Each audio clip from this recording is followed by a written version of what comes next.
Hi friends, ഇന്ന് നമുക്ക് വളരെ ടേസ്റ്റ് ആയിട്ടുള്ള പഴം നിറച്ചത് എങ്ങനെയാണ് ഉണ്ടാക്കാൻ നോക്കാം. അതിനുവേണ്ടി നമുക്കൊരു പാനിലേക്ക് 1 ടേബിൾ സ്പൂൺ നെയ്യ് ഒഴിച്ചു കൊടുക്കാം. നെയ്യ് ഒന്ന് ചൂടായി വരുമ്പോൾ നമുക്കിതിലേക്ക് കുറച്ച് അണ്ടിപ്പരിപ്പ് മുന്തിരി ഇട്ടിട്ട് ഒന്ന് വറുത്തെടുക്കാം.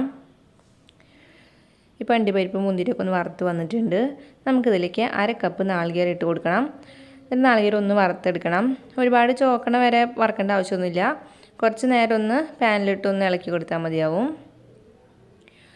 ഇനി നമുക്കിതിലേക്ക് കുറച്ച് മധുരം വേണം. അതിനുവേണ്ടി ഞാനിവിടെ 1 ടേബിൾ സ്പൂൺ പഞ്ചസാര ഇട്ട് കൊടുക്കുന്നുണ്ട്. അതിനുശേഷം ഒന്നും കൂടി ഒന്ന് ഇളക്കിയെടുക്കാം. ഇനി നമുക്കൊരല്പം ഏലക്ക പൊടിച്ചത് കൂടി ചേർത്ത് കൊടുക്കാം, നല്ലൊരു മണത്തിന് വേണ്ടിയിട്ട്.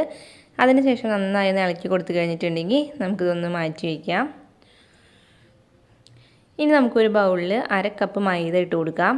ഇതിലേക്ക് ഒരു നുള്ളു ഉപ്പും പിന്നെ കുറച്ച് വെള്ളം ഒഴിച്ചു കൊടുത്തിട്ട് നമുക്ക് നല്ല കട്ടിയിൽ തന്നെ ഒന്ന് മിക്സ് ചെയ്തെടുക്കാം. അപ്പോൾ ഈ ഒരു കൺസിസ്റ്റൻസിയിൽ മിക്സ് ചെയ്തെടുത്ത് കഴിഞ്ഞാൽ അതൊന്ന് മാറ്റി വയ്ക്കാം. ഇനി ഞാനിവിടെ നേന്ത്രപ്പഴം എടുത്തിട്ടുണ്ട്. അപ്പോൾ അതിൻ്റെ നമുക്ക് ഇതേപോലെ ഒന്ന് കട്ട് ചെയ്തെടുക്കാം നടുക്കിലായിട്ട്.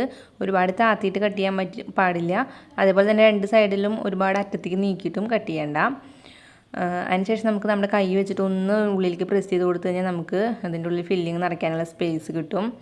അപ്പോൾ അത് നമുക്ക് കുറേശ്ശെ വെച്ചിട്ട് നിറച്ച് കൊടുക്കാം ഉള്ളിലേക്ക്. അങ്ങനെ കൈ വെച്ചിട്ട് തന്നെ നന്നായി ഒന്ന് അമർത്തി കൊടുക്കുക.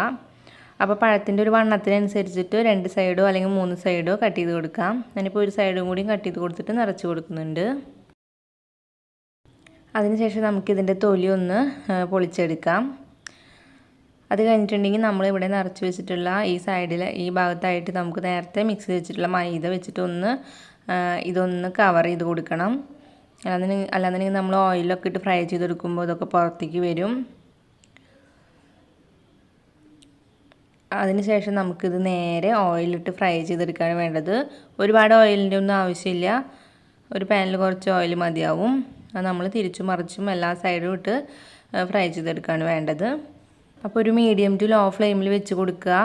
എന്നിട്ട് നമ്മൾ തിരിച്ചും മറിച്ചൊക്കെ ഇട്ട് കൊടുത്തിട്ട് ഒന്ന് ഫ്രൈ ചെയ്തെടുക്കുക. ഈ പഴമൊക്കെ നന്നായിട്ട് വെന്ത് വരണം. അപ്പോഴാണ് കഴിക്കാൻ നല്ല ടേസ്റ്റ് ഉണ്ടാവുക. ഇപ്പോൾ ഇതിവിടെ റെഡി ആയിട്ടുണ്ട്. നമുക്കിനി ഇത് ഓയിലിൽ നിന്ന് മാറ്റാം. അപ്പോൾ നല്ല ടേസ്റ്റ് ആയിട്ടുള്ളൊരു 4 മണി പലഹാരമാണിത്. അപ്പോൾ ഈ വീഡിയോ ഇഷ്ടപ്പെട്ടാൽ ഇതുപോലെ ഒന്ന് ട്രൈ ചെയ്ത് നോക്കിയിട്ട് നിങ്ങളുടെ അഭിപ്രായങ്ങൾ എന്നെ കമൻസ് ആയിട്ട് അറിയിക്കുക. പിന്നെ ഈ വീഡിയോ ഇഷ്ടപ്പെട്ടാൽ ലൈക്ക് ചെയ്യാനും ഷെയർ ചെയ്യാനും മറക്കരുത്. പിന്നെ ഈ ചാനൽ പുതിയതായിട്ടാണ് നിങ്ങൾ കാണുന്നതെങ്കിൽ പ്ലീസ് ചാനൽ ഒന്ന് സബ്സ്ക്രൈബ് ചെയ്യണേ. അപ്പോൾ ഇനി വേറൊരു വീഡിയോ ആയിട്ട് കാണാം. അതുവരേക്കും എല്ലാവർക്കും ബൈ.